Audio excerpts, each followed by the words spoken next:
Joe Cronin Show presents a show with attitude. Beyond the matches. Behind the storylines.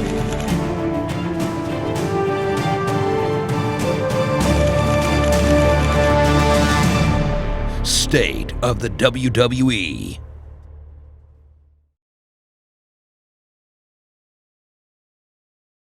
Ladies and gentlemen, what's up? Welcome to What's Up Wrestling Fans. It's State of the WWE episode number 42. I'm fresh off the heels of the New England FanFest, which is always a confusing name because it's like what they used to call WWE WrestleMania events. But FanFest in Providence, Rhode Island. And it's my birthday now.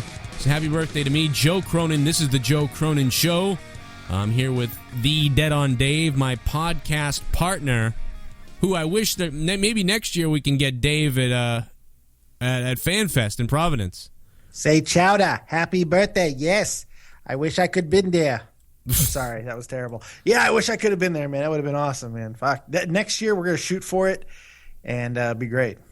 And if we can get maybe we'll get a podcasting table like all these other guys, and we'll do it. F&A, right. F&A. My show is bigger than half these things, and these guys got goddamn tables with logos everywhere. It's because they're rich kids who they don't look at it as a show. They look at it as a hobby. They're all passionate rich kids, and there's nothing wrong with that, by the way. I'm a passionate poor kid. Though. Yeah. You don't have the money to have the nice mics, the color coordinated shit, and it matters to you if you only had 150 subs. You know, I mean, like right. These guys don't. It didn't matter. They're getting wrestlers on their shows. They're doing all kinds of great things because they're probably passionate rich kids. It was a great time, though. We had a good time. Me and Gene Okerlund tried to take Leah from me. So did Cornette, actually. I mean, but apparently all the girls are trying to take Cornette. Apparently he destroyed last night, by the way. I wasn't there, and I tried to be, but I got out of work right as he went on, actually. And I'm telling you, I heard that this thing was out of control, that he did 2 hours. It was supposed to be an hour. Oh, shit. And so the dinner happened, and then Cornette went up there for 2 hours and went nuts. That's not surprising. He went nuts in your little interview. It's what he does. Cornette goes nuts. He has no filter. None. And I love that. It's right where I like to be. Right in the wheelhouse. Right in that wheelhouse.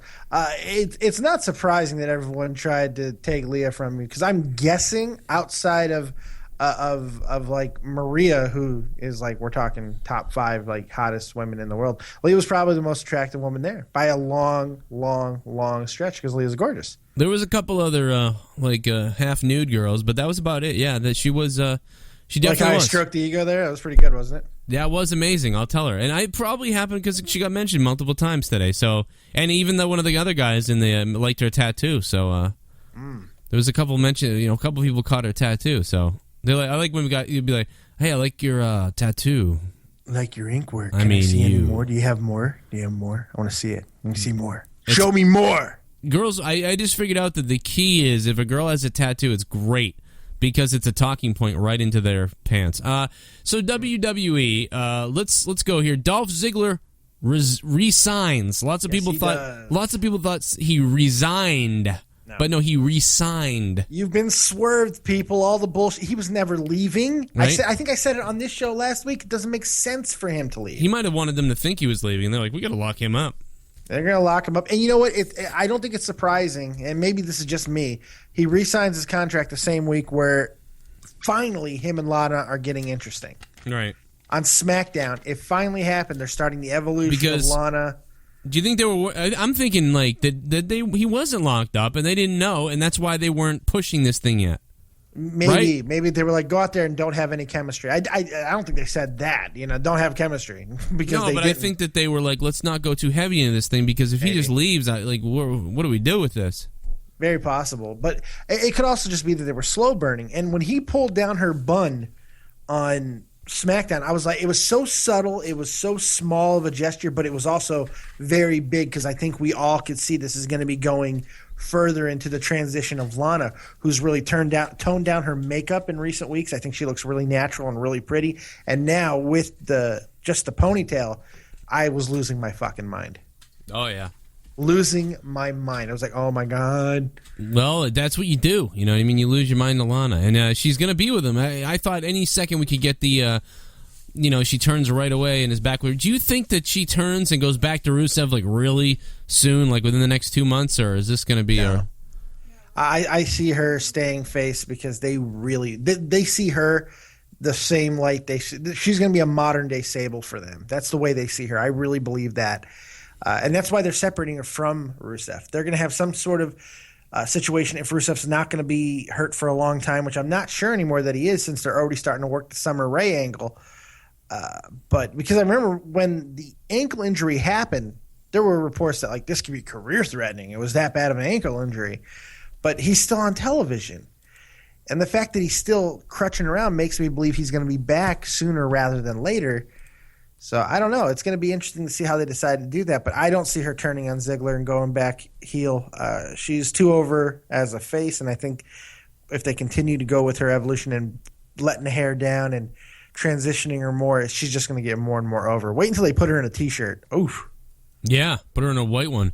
I think that, and by the way, I think that Jim Cornette, because today I was at FanFest in Providence, and obviously if you go back in the next couple videos, you'll see all my videos from FanFest, and you should definitely watch them, and I'm going to be putting up individual interviews on the website and on YouTube in the next coming hours. But, man, Jim Cornette does a lot of work in the UK. He has a lot of UK DVDs and things, like in London, in the UK. Like, I don't know what's going on, but he's huge over there. I know this about the UK wrestling audience. They can't get enough. It's like I guess statistics and analytics will show that a big majority of people who are just watching nonstop interviews and all these behind the scenes things, they're UK, man. They cannot get enough. It's ridiculous. Watch it all the time. Well, maybe I should go. I'm pretty big in the UK. I should go out with Jim. There you go. Any association with Jim Cornette, as long as you're not starting a wrestling promotion with him, will be great. I'll have 10 fans. He'll have 500. It'll be great. All right. So anyway, Dolph Ziggler's staying. Keep your pants on, everybody who is afraid of him leaving. It's all good. It's a good sign. Maybe they convinced him that they have bigger plans for him too, and you have to assume he's not. At the very least, he's going to be in this weird transitional mid card every now and again, jumping up to the bigger part of it type situation, which is not the worst place to be. But with his injury history, it's kind of hard to trust him to ever be a full time champion again. Like heavyweight champion. I don't blame them for that, but I think it's. Eventually, they're going to have to put a belt on him. I am a little bit sad that I didn't do the full wrestling thing because here's the deal. There's a lot of wrestling going on this weekend. I'm really kind of sad about it, to be honest, because we had FanFest, and also tonight, after FanFest, I could have gone to the Boston show, the house show in Boston, which would have been nice to go to that, and then also to then go to see the Young Bucks tomorrow night at XWA. Would have been nice. Wow. There's a big show going on over there, and I met the guys from XWA, by the way, today, the show. Since you brought them up real quick. Well, the Rock debuted, came back tonight in Boston. Oh, that's right. Yeah, you missed it. Oh, yeah. That would have been a happy birthday, wouldn't it? Jesus. Oh, yeah. There's the Rock. The Rock says, "Happy birthday, Joe Cronin." And then he beat up Bo Dallas, I guess. And he beat up, not a surprise. Where's the video? There's video of it. Here we go. What were you going to say before I...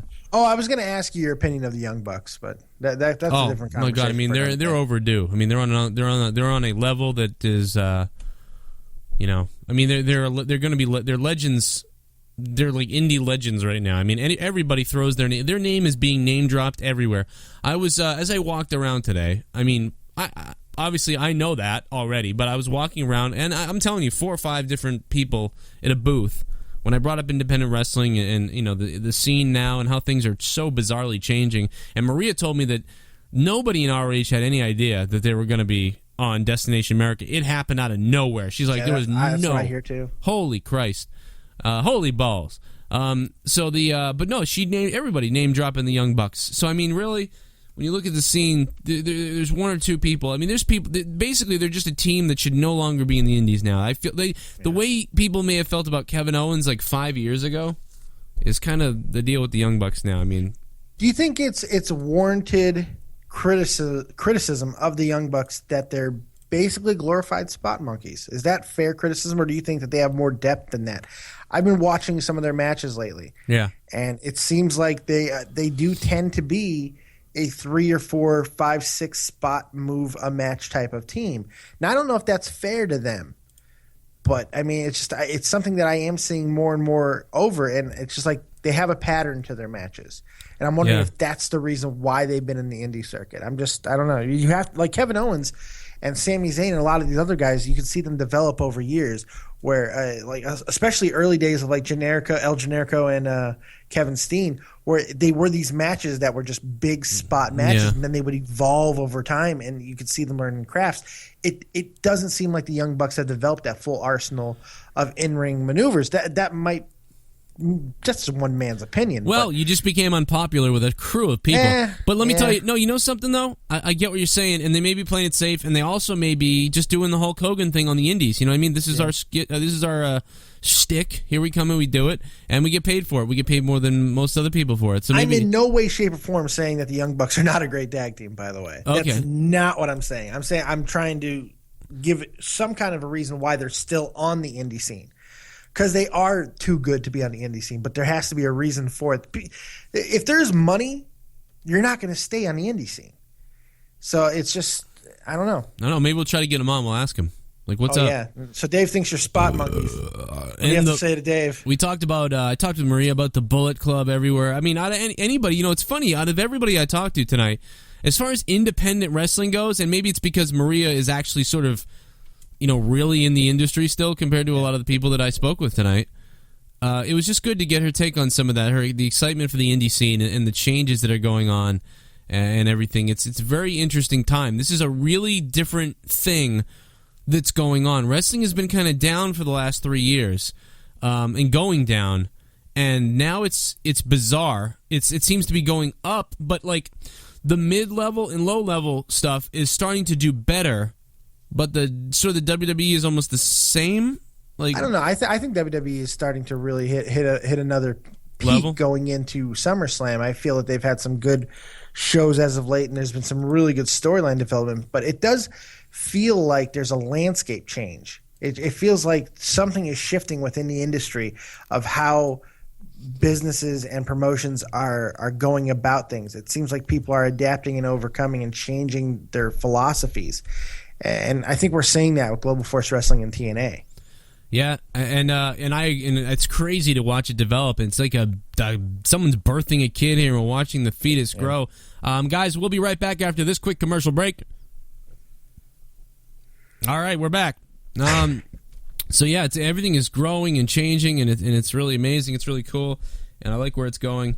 And there's so much to watch now. Yeah. Lucha everything. I mean, the only people that seem to be in jeopardy that's not doing so well is TNA, but then they've got these deals going on now, and it's. I don't think they're going anywhere now. I mean, but we're gonna be. When is it that we're gonna be able to talk about TNA as a wrestling company again, and not every day or week be talking about? I think they're going under. I think they're done. They're here. They're not paying people again. Here we go. See, it's interesting because. All three of those promotions, Lucha, Ring of Honor, and TNA, even though that it does seem like things are getting better in some senses, the financial problems for all three are still persisting as far as reports going on. Lucha still has not officially announced a season 2 yet, and apparently the talents are getting very frustrated because it's preventing them from booking independent events, specifically in AAA down in Mexico. So apparently that's becoming an issue. TNA obviously very well documented all the issues that are going on within TNA, and now more reports coming about not payment to the backstage crew and all this stuff. And Ring of Honor, you think they're in the best position because of their new deal with Destination America, but it almost feels like it's just a trial run with them, especially since they're why put two promotions on the same night like that? It just that seemed like such a strange move to me. If there wasn't going to be some kind of affiliation, or if it wasn't a measuring stick between the two, why have them on the same night? It just feels like one's going to be replacing the other. It's like, we'll put you both in there and see who doesn't die. Perhaps they thought that They would almost have like an inside rivalry on it, you know what I mean, with each other. You know, like they were going to do the Monday Night Wars on their own channel on a small scale. Yeah, but you can't war when one's leading into the other. That's not a war. That's a lead-in. Right. Yeah. I mean, you're feeding viewers from one into the other. And if you want a war, you can have it on separate nights, and they can take shots at each other. That makes a little more sense. But as long as it's the lead-in, and it also hurts the fact that they're both taped shows. Because then you have to, if you want to have any type of continuity, you've got to have those promotions talking to each other and planning stuff on an in-depth level that I got to be honest, TNA has never shown the ability to do. I do not trust TNA's upper management ability to plan that far ahead with another promotion. Right. You know, so for tape things, I mean, it just I don't have that faith in them. Yeah, you know, I don't either, and I'm worried. They need a big makeover, and whenever I think that TNA needs a makeover, I flip over and I just go, I'll just watch I'd rather watch Global Force Wrestling at the ballpark. And for everybody, by the way, who like some people commented on some of the Global Force Wrestling videos and said, this isn't any better than TNA now. Well, they're at a baseball field at a touring house show. They're not doing this isn't television. Yeah. So I don't know what you want. They're a different organization, and I think that's important to note. And you just said it, what they are. They're a traveling wrestling company, and I think that is going to be important. And I think they need to market themselves as such. Tape that professionally, just like you said. Tape it professionally and have them continue to be a traveling wrestling promotion. Doesn't have to have high production value because it's going to have a different feel than anything else on there, but it's going to have the name recognition.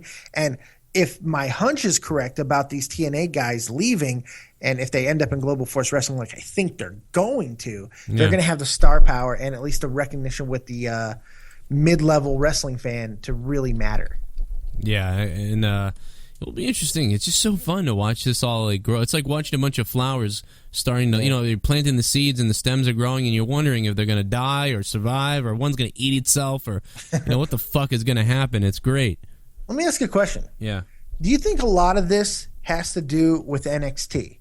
Because it seems like for a while, with WWE being as stagnant as they were, about 6-7 months ago, before NXT really started to kick off and get hot, and maybe closer to a year ago, it seemed like all the other organizations were in that same placated mode where they were just like, but NXT takes off and gets hot, and all these other corporations, all these other businesses, all these other organizations notice that, hey, wrestling fans are still hot for this shit if the product is right. So they start up in their game, and landscape starts to change, and all these things start to go forward. Do you think it's a direct indictment of what NXT has been able to do? I think it's part of it. The TNA with that 20%, I'd say 20% of the wrestling fans that are out there, or maybe some that walked away, our sort of, we're the target for that. I mean, that audience is growing now because of NXT, and I think it makes the independents reach out, and plus everyone eventually hears ROH this and TNA that, and then maybe people start watching. It's bad for TNA because everybody who's already watching is watching for the most part. Like that audience that they're gearing for is mostly the Attitude Era audience, or like after that, our generation once again. Yeah. So because TNA is they're going for that, everybody from those generations, for the most part, has it in their mind that Jesus, TNA could go out of business at any time. Yeah. ROH is fun and exciting and underground. NXT is great. Global Force Wrestling still isn't really sold to those people either, but and Lucha is a weird hybrid of everything that doesn't know what it wants to be. Lucha is reaching the Latino and the Spanish audience. I mean, that's that crowd of people who clamor for that stuff, who want to relate to the wrestlers more, can go to that outlet. There's a huge viewing party and outlet for that in America and in Mexico, and that's why WWE reaches out and tries to grab wrestlers, Latino and Mexican wrestlers and things like that, because there's a huge there's a niche audience. There's a hunger for it. There's a hunger for it. For just like the NXT crowd, there's a crowd for Lucha. So they've reached out to that group of people, so it makes perfect sense. And but anybody who's who knows about this stuff thinks that TNA is going under. So they have 600,000 viewers. They have 600,000 loyal viewers. And think about this: if you're brand new to the underground scene or the independent scene or the higher level independent scene, which is like ROH. I mean, we're talking they're at a higher level, and you are just getting into it. All you've heard for the last year is TNA is going to go out of business. So you're like, I'm not watching that. So they're not going to gain new fans with all the podcasts, all the shows. Everyone only mentions how TNA's going out of business or is a joke. Where the ROHs get mentioned in kind of a positive, like underdog, underground, cool type of way. Well, if you remember, it wasn't that long ago. I mean, we're talking 6 months ago when Ring of Honor was facing the exact... We talked about it on this show. Yeah. Facing the exact same going out of business, money problem issues. But then something amazing happened because they're not on TV, like in a big market. They get picked up by Destination America, and the ball immediately turns. It's like it instantly changes because it's like, oh, they're the new hot ones because they just got picked up. I don't know if that's a fair assessment, though. Because Destination America, I have to be honest, they don't seem to know what the fuck they're doing. I mean, really, it's just everything about this. Having a company bringing in TNA from Spike, knowing that your numbers were going to be affected because of it, even though that it's been their highest rated program, and it has, but it's still. The revenue has not been what they thought it was going to be. So it became this kick the bucket type of situation. And the first thing they try to do is gain a measure of creative control with the wrestling organization, which historically has never worked when a cable company or unless you're friggin' really high up there trying to, like, you can't tell them Kurt Angle has to be champion. You can't do things like that. You're cutting the balls off of your promotion. So I have no faith in Destination America at this point. But they make an amazing signing by bringing in Ring of Honor, and there's instant buzz, so you think something's happening. So Ring of Honor gets all this press. It was a great idea. Whatever it was good for them. And we'll talk about this more. I do want to mention that we're going to take a quick break here for a second, but when we get back, I want to talk about Adam Rose. Adam Rose has a new nickname, and I think it's fucking terrible. But Adam Rose has a new nickname, and we're going to talk about it and with Dave, and this is going to be weird. We'll be right back. All right, guys. We are back, and I told you Adam Rose has a new nickname, and it is Hot Adam Rose. No, it's not. Yep. Adam Rose says, I would now like to be referred to as Hot Adam Rose, and he changed his Twitter to Hot Adam Rose. And he says, from now on, I will be referred to as Hot Adam Rose. Thanks and obey. Oh my! I like that. Thanks and obey. Yeah, I like that. Can you what if he like when he closed all his things out with thanks and obey? I like that. I don't like Hot Adam Rose. Yeah, but I like the thanks, and I think that's awesome. Thanks and obey. Well, there you go. I like that. He should change it to Obey Adam Rose. Yeah. Anything but Hot Adam Rose. It sounds like he's like a song at the beach in the summer. It sounds really, really campy. Like really, really campy. Like I can already hear Rosa, Hot Adam Rose. But whatever happened to he was supposed to be this clever artist, and now he's Hot Adam Rose? That's the opposite direction of that. It does. Why not just elegant? Make him Leo Kruger, man. Just go to fucking Leo Kruger. Make him elegant Adam Rose. How about that? Elegant Adam Rose. I like that. I am elegant Adam Rose. Yeah, that's better Thank than you, Hot Adam Rose. Yeah. Thank you. Oh my God, that was great. See, look, I'm elegant. I'm elegant Adam Rose. Thank you and obey. That's too good. We got it. We nailed Adam Rose. Where are you? Adam Rose, Tyson Kidd steals everything from me, and now he's injured. Adam Rose, I give you full permission to use that, and you will not be injured by the wrestling gods. Just send us a check. Yeah, just send us a check. When you get, send us a check. When you actually make some money. Sure. I'm sure he is. He's making money. I love us. I love us too. Yeah. See, none of that. No, none of that. But what we just came up with there is gold. It's gold. It's simple. All we have to do is sit in a room and do this with every wrestler at WWE, and you're good to go. We'll do 5-minute reconstructions of wrestlers. Just bring them in one at a time. You and I, 5 minutes. Oh my God, and we will fix them. You just got a new segment right there. We have to do that. We have to do a segment called Reconstructing Wrestlers. Yeah, reconstructing wrestlers. Reconstructing wrestling, reconstructing wrestlers, reconstructing the wrestler, reconstructing the wrestler, and we break and we how to fix. And we'll be pretentious enough to talk about how we could fix a wrestler. I'm not joking. I Dave, like it. We're doing that. We're done this, and then also that. Not only that. We need to come up with a program where we talk about the independents below WWE, because we could do the way things are going with Global Force, TNA, Destination America, all that shit. We could do a whole segment on that stuff. Sure, but that means we have to watch it all. No, not necessarily. No, because look what we did. You know, we just have to talk about all the gossip and what could happen and who's going out of business. That's all you need. We don't have to watch a fucking thing. All right. We're watching nothing. Watch the numbers is all I gotta watch, and I'll tell you suck. Right.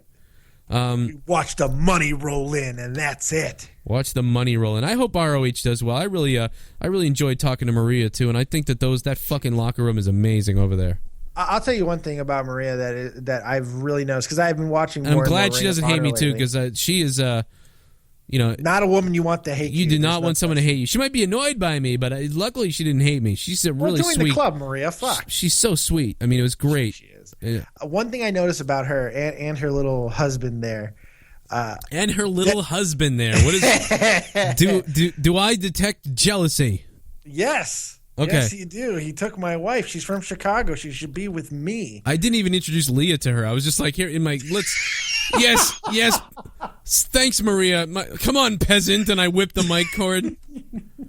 I had to keep doing that. And something else, by the way. There's this is off topic, but I listen to the local radio station 98.5 The Sports Hub here in Boston. And 98.5 The Sports Hub is like one of the biggest radio stations in the country for ratings right now. Yeah. And there was a big thing called WEI in Boston for a while, and they were like the station. They were the Red Sox network. Everybody, WEI, it's a big thing. And a couple of years back, 98.5 launched and took over the rock station here. And I said, what? The rock station's going away and some new sports station? They're going to get buried by WEI. Nope, CBS destroyed. And they've got Felger and Maz. They've got this great lineup of guys. And I've been on the show a bunch because I send them goofy things and they play my stuff every once in a while. Some of those clips you heard. Yeah. And so there's the producer in the back is a big wrestling fan. The quiet guy in the back who runs the monitor boards. His name's James Stewart. And really? Yeah, it's funny. It has nothing to do with he's not related to that guy. Every time a bell rings, my dick. No, but it's so I actually was walking around and I saw someone who looked really familiar and I couldn't figure out why he looked familiar. And then I realized, that's Stewart from 98.5 The Sports Hub.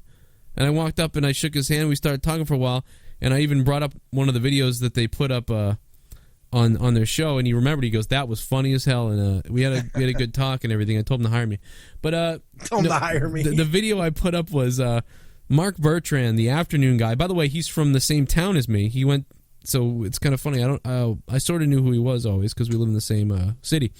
But in the video, for some reason, the Bruins were getting off the ice on Nesson at the end of a game, and they're walking to the back, like they do. They show the shot of them walking down the tunnel.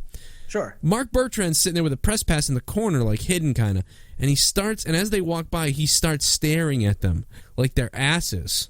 What the fuck? And he even looks and stuff, and I go, "What? Wait a minute." And I'm watching the broadcast, I go, "Wait, what the fuck is Mark doing?" So I rewound it, and I played it, and then I commentated over it and was like, "Hey, how's it going, Mark Savard? Hey, Dougie Hamilton, nice ass." I did all this. Oh my God. And I sent it to them, and they fucking played the video on the show, and it was... No shit. It was goddamn hilarious, yeah. That's hysterical.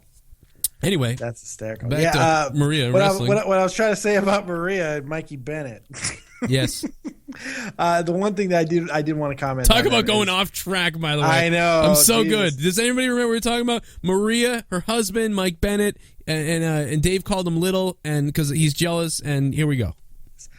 They are able to draw heat almost like any other couple I've seen in quite a long time. It doesn't matter how many times Maria does the same shtick, the fans buy into it. Every time she interferes, she distracts. Same way, every time the fans get into it. I never thought Maria could be hated, and she is. Yeah. She is the heat on her, and Bennett is incredible. She's so good as a heel, and I never thought that was possible. I meant to bring that up too. The dopey way they booked her in WWE. Yeah, I'm so mad that I didn't bring that up today because I don't know. All the things I mentioned to her, I did not get to ask her about that, and I should have. Good on her, man. Oh, I should have asked her. She's good because she can be scary mean. You know what I mean? She can do that. She can turn on that mean girl thing, and it really rubs people, you know. And she's really good at that. She's also good at being a sweetheart, so it's great. I mean, it doesn't matter. So that's what's cool, and I wish I brought that up to her today because it would have been great to ask her about that. And where are you getting the most heat? You know, that type of stuff. It seems like they're quiet right now. They're just filming the ROH stuff. They're going to be going to New Japan soon, so that's cool. New Japan, we even get into that. Which is a whole nother monster. And since they've been on American television, is it coincidental they're on American television now and WWE is making reference to them? I don't know, man. WWE doesn't do it, but they've been doing it with independent guys, with Kevin Owens, Sami Zayn, and now more than anybody else, Finn Balor and Becky Lynch. Holy shit! Yeah, it is wild what's going on. I don't know, but it's interesting. I'll tell you that. It's been fun to watch and figure it out. Yes, it has. By the way, Finn Balor loves Legos, and I think that's amazing. He's got to hook up with Leah. Oh, actually, did you see the shit that he was doing on NXT? The sets. That's what he does. He goes home and builds Lego sets. It's what he does. It's amazing. And the first one they showed was a giant Super Star Destroyer that he built from Star Wars. That's what Leah wants to build. And she thinks she's really into Balor, so I could keep her away from Leah. Keep him away. She likes the Irish guys with the small heads. I mean, clearly, look at me, and now I'm fat though, but he's good looking. She was like, "Ooh, he's hot." I didn't realize he was like 33, 34, by the way. Yeah, I didn't realize that his time is now. Are we in agreement that he's going over? He is walking out of Japan with the title. I mean, it seems like they're really on the nose with it, so you feel a swerve is coming. But I do feel like it is. I am torn because I was convinced Hideo Itami would win it, and now I'm convinced that Balor will win it. But there is that little side of me that's creeping in that feels like you could get a potential like real screwy job. But I think that Samoa Joe is going to cost Owens the belt. Yeah. Or something like that. I think Owens is going to put his hand on Regal. They've teased it. I think Owens is going to do something to Regal, and then we're going to get a tournament. They love their tournaments in NXT. And he'll get it stripped. Maybe they'll strip him of the belt, and that's a good way. That's what I think. They love their tournaments. They're going to strip him and do a tournament. That's what I'm thinking. But that's going to piss Japan off. Maybe. Because they don't care about him putting his hands on Regal. They want to see a match. They're going to want to see a match. They also hate that stuff. That's the whole point in the Bullet Club. The Bullet Club doing all that crap, that those people hate that stuff. Yeah. So the Bullet Club is just, they're getting heat because they're doing in America you get heat because you say, oh, they're fucking screwing over the guy we like. With a screw job, we're mad about that. But in Japan, we hate that screwy stuff, and they're doing it. And so they're enraged for a whole different reason. Yeah. And they get like real rage. It's right. Quite amazing. And they throw knives at the fucking. They throw throwing stars. There's a racial thing. Yeah, Chinese stars. Oh my God! There's throwing stars everywhere. Throwing stars are littering the ring. I love it. It's so good right now. There's so much stuff to talk about. It's freaking ridiculous. Oh, I got something. I got something. Kevin Owens NXT this week. Did you watch? I did not yet. You missed his botch. Oh, because you told me about it, and then I went to go watch it, and I fell asleep. I've been so busy. It's absolutely amazing. I've caught up on every NXT, but I missed the last one, yes. You told me. It's such a big botch. Because he saved it. You said he saved the botch. He does, but it's way bigger than declare. It's such a huge botch. But he turns it around. I wanted to talk about that because I thought it really shows. Now in the botch, he's on the commentary though. He's not like he comes down to the ring and interrupts Hideo Itami, and then he says he gives a line about what he's gonna do or something, and he just stumbles over this word. Yeah.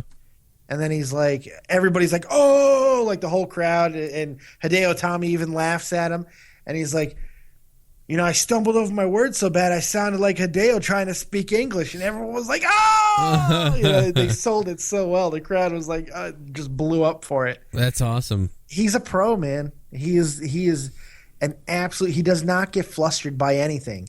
Roman Reigns did declare for the Royal Rumble. Yeah, you know why? No. Because those guys are like reading that script and they're freaking out whenever they vary from the script because they're not. It's like you do not say anything other than this is like what they're being told. I feel like Kevin Owens, you have to figure is under the same instruction, right? I mean, but he didn't let it get to him. He's in WWE now. I don't know, man. I mean, maybe you're right. And here's the problem with, like, you see NXT, you know, a guy like Kevin Owens has already been in the business, growing himself for years, and he comes in NXT. But anybody who comes out of the Performance Center, think about this. A guy, it's ability. A guy watches wrestling. He's 16 years old. He's been watching wrestling his whole life. He doesn't wrestle it around. And then when he's 18, he goes to the Performance Center with a body. Yeah. And then in the Performance Center, they start to try to mold him and stuff. And then eventually he goes to NXT, and he's told what to do. And these guys are going to start to grow up in the business safely, like in the Hollywood version of the business. They're going to be spoiled.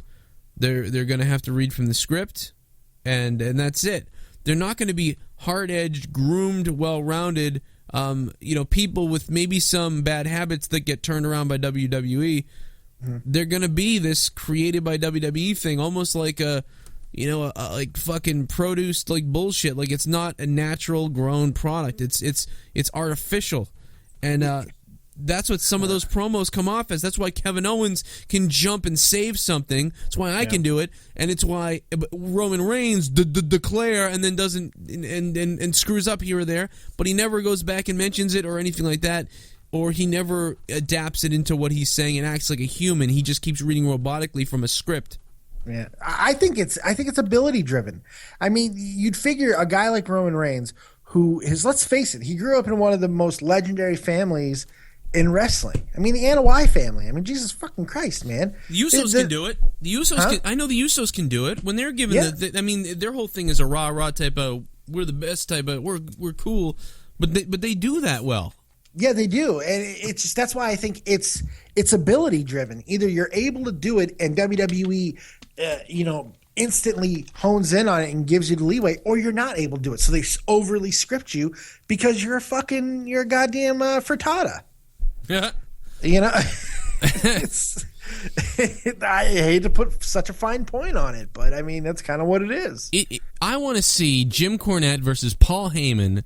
In a 24-hour, whoever forfeits first, like, talk filibuster. Off. Yeah, they just go after each other for as long as possible and let the audience, like, vote on who wins the debate or the rant or whatever the hell it's going to be. Paul Heyman versus, oh, God, what's his name? I'm convinced you Jim could sell. Cornette, the filibuster, and Worcester. I'm convinced that's $50 a ticket. You could sell that Easy. I didn't say Worcester correctly, but you know what I mean. You did. I was trying. Oh, I did. I was trying to make it. By the way, the event today was the street that we parked on was Worcester Street. Oh. In Providence. It was great. The funny thing about today was everyone kept saying, "Well, we'll have to come back. Where do you live in Providence?" And like people kept thinking I was from Providence, and I'm like, I am from Boston, but it sure does look lovely out here. It smells like trash. I would love to live from Providence. It sure does. You know what? Walking through Providence today, I've never gotten into a dumpster, but I'll tell you what, that place is a dumpster. Is it? No, I don't know. It wasn't that. It was weird. It was weird. I'm just trying to get some heat. Oh, by the way, the other day I was testing out my camera, the camera that I got. Yeah. And I'm sitting there and I'm cutting a promo, like, to myself. Sure. And my mother is going, "That's terrible. I can't believe you say that. Don't say that. Don't put that on YouTube." And I was like, you know something? I'll put anything I want on YouTube. And I started talking about like Memphis because the star who's from Memphis, and I started being like, you're all a bunch of disgusting, smelly individuals down there, and that's the problem with Memphis. And that's why Joe Cronin would never go to Memphis. And you say that you're unsubscribing and you're from Memphis. Well, that's okay. We can take care of you real well. I'll come down there with a bar of soap and a dictionary, and we'll learn one at a time.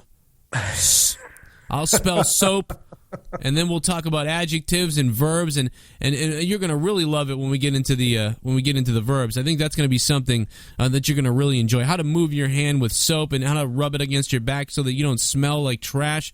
And I started going to all this stuff, and my mother is like mortified.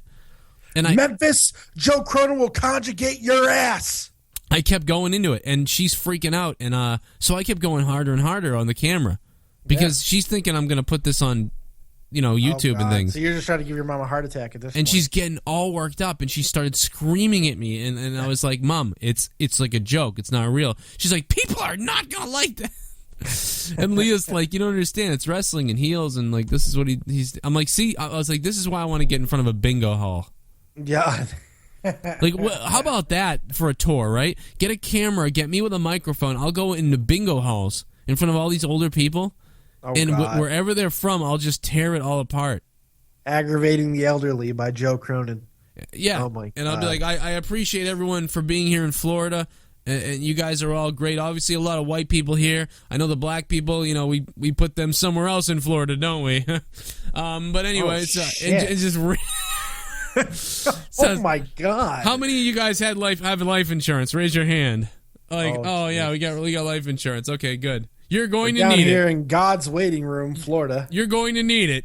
You're going to need it, folks. Folks, I'd give you some sound advice up here, as I do at some of my other times when I do presentations at schools and such.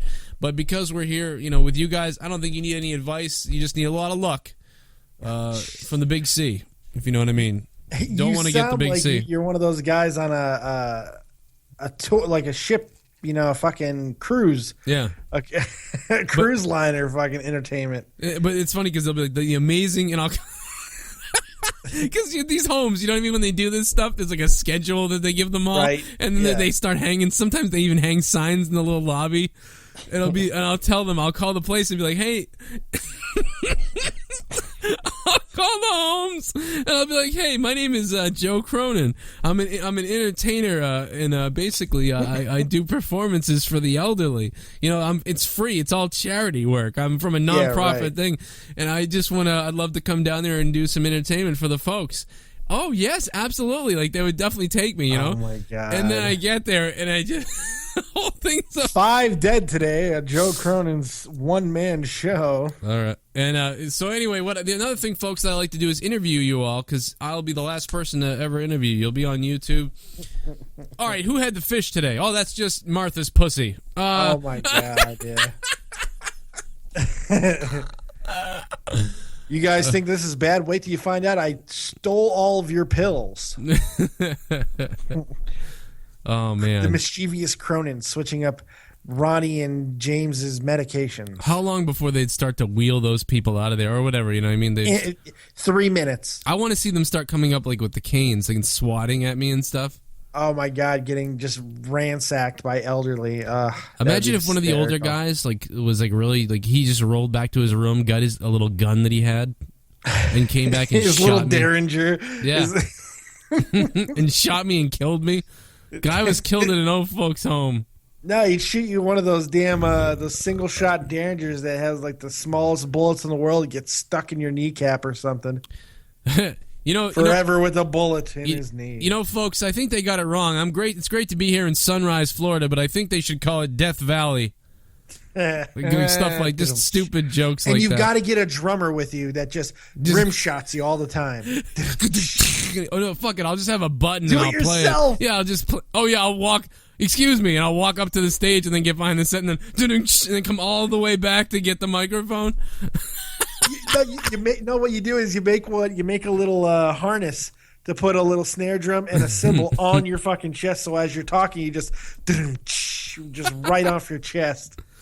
Oh my God! Oh my God! This is I'm not that far away from doing this. If people only knew. It was great. The Rock appeared in Boston tonight. I was sleeping actually while the Rock was appearing because I came back from FanFest and I took a nap because I was dead, and I missed the Rock. Go after Bo Dallas. Yo. I wish I went to it now. I could have bought tickets. Well, there's no way you could have known the Rock was going to be there, man. I know why, because he's filming over here. He's doing a movie. Yeah, he's filming, but there's no way you could have known that he was going to be there. It was a really surprise one. That's true. Why James Storm Magnus are leaving TNA? So this is what you were talking about earlier, by the way. Yeah, I was reading about it. Yeah, it's mainly because of the non-guaranteed contracts. That's what it seems to be. At least you're probably reading the exact same report I was. Yeah, go where you go. Yeah, go where you I go. go. But anything else you want to talk about WWE related before we get out of here? Well, not WWE related, but I do have one more thing, and this should not be a surprise. But Dixie Carter did reveal today. And see, there's more news about all these other wrestling companies than WWE. Well, I mean, today. it's just it was slow news. We got 3 weeks still until the next WWE pay-per-view. Yeah. But Jeff Jarrett will be the next Hall of Fame inductee into the TNA Hall of Fame. I saw that, and it's all part of the marketing deal. It's all part about selling Slammiversary. That's what it is. It is. And, if they would put this much effort into every pay-per-view, every event, then, maybe TNA could build some momentum. But it seems like they don't. But they are now. But it's just a couple of days before Slammiversary. You can't. That's scrambling. Yeah. Slammiversary's in a couple of days. You don't start your build a week before Slammiversary. And they don't get it. They've been in business too long to not be able to get these things. Right. It drives me nuts. There's a cool interview, if you can find it up, about John Morrison talking about Lucha and differences of WWE Tough Enough. It's a big interview. I did not get to... I gave him a fist bump today, but I didn't get to speak with him because our timings were off with Johnny Mundo there. He would have been interesting. He looked gold, though. He looked great, as always. He always looks good. Did he have the diamond encrusted abs today? And he had the diamond glasses or whatever he wears, those cross glasses with the glitz. He's a good looking dude. He's a good look. He's he's Maria's opposite. I said. I'd bang him. John Morrison, it was great. John Hennigan, Johnny Mundo, Johnny Nitro. He's got call him. He appeared at the convention as John Hennigan. Well, that's interesting. Well, that's not Johnny Mundo. That's what they booked him as, and he was probably booked before, maybe before Lucha was on. That's strange. That's weird to me. Yeah, it said John Morrison. Yeah. Oh no. Yeah, I don't know. I'll go back and look at it again, but I'm pretty sure. Interessant. I thought the same thing. Why not Johnny Mundo? Because when very weird. I was gonna go by when I ran into him. If I had interviewed him, I was gonna go with Johnny Mundo because, and then I was gonna rattle off all his names just in case anybody didn't know. But Johnny Nitro, Johnny. Like what else? What other Johnnies do you have? Here's Johnny. That's old dude. What he's been 3 or 4 different names in WWE alone, right? Yep, three in WWE, and then 3 everywhere else probably. All right, guys. Well, thanks for listening. This was State of the WWE episode 42. Make sure you click the like button, subscribe if you've never subscribed. Also, check out ExtremeWrestlingPodcast.com, EMP, Extreme Wrestling Podcast. This is the Joe Cronin Show on YouTube.com/Joe Cronin Show. My co-host here is The Dead on Dave. On YouTube, The Dead on Dave, and of course, go to WrestleCrate. Seriously, you're gonna burp? You're gonna burp when you give my promo? Yes. You're gonna burp on my promo? Yes. Really? I love you so much. The Dead on Dave, belch. Go to WrestleCrate.com. Enter in. You can still order it. WrestleCrate.com and enter in coupon code Joe Sent Me. Joe Sent Me on WrestleCrate.com. Get 10% off. Jerry the King Lawler signed 20 autographs, and they're randomly going to be inserted into some of the boxes. And get the Ultimate Crate, get the standard one, whichever one. They're both awesome. I'm going to be opening mine. WrestleCrate.com, coupon code Joe Sent Me.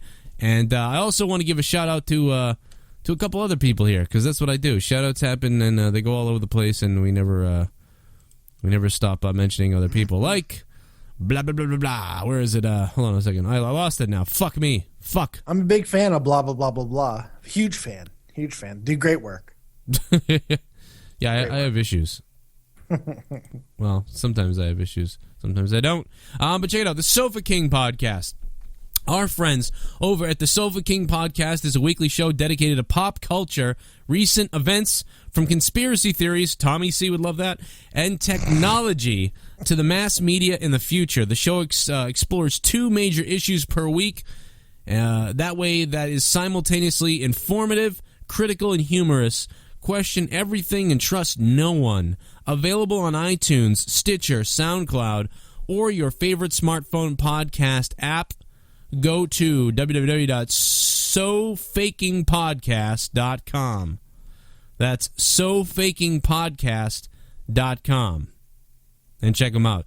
And it's called the Sofa King Podcast. And, of course, again, Sofa King Podcast. Podcast. There's so many different things going on in there in that name. My head wants to blow up. Yeah. So faking podcast. So SOFAKING podcast on Twitter or Instagram. Check out my friends, and you'll get a good laugh. They're crazy. It's a lot of fun. Check them out. The Sofa King Podcast, a weekly podcast. Amazing. But this is the Joe Cronin Show podcast, joecroninshow.com and extremewrestlingpodcast.com. Subscribe, like, comment, go back and watch my Jim Cornette interviews and all the interviews from FanFest. Enjoy. Have a good night. And goodbye. That was obnoxious. But I'm keeping it. Good night. Have a nice day. Mankind, shut up or you're not getting dinner.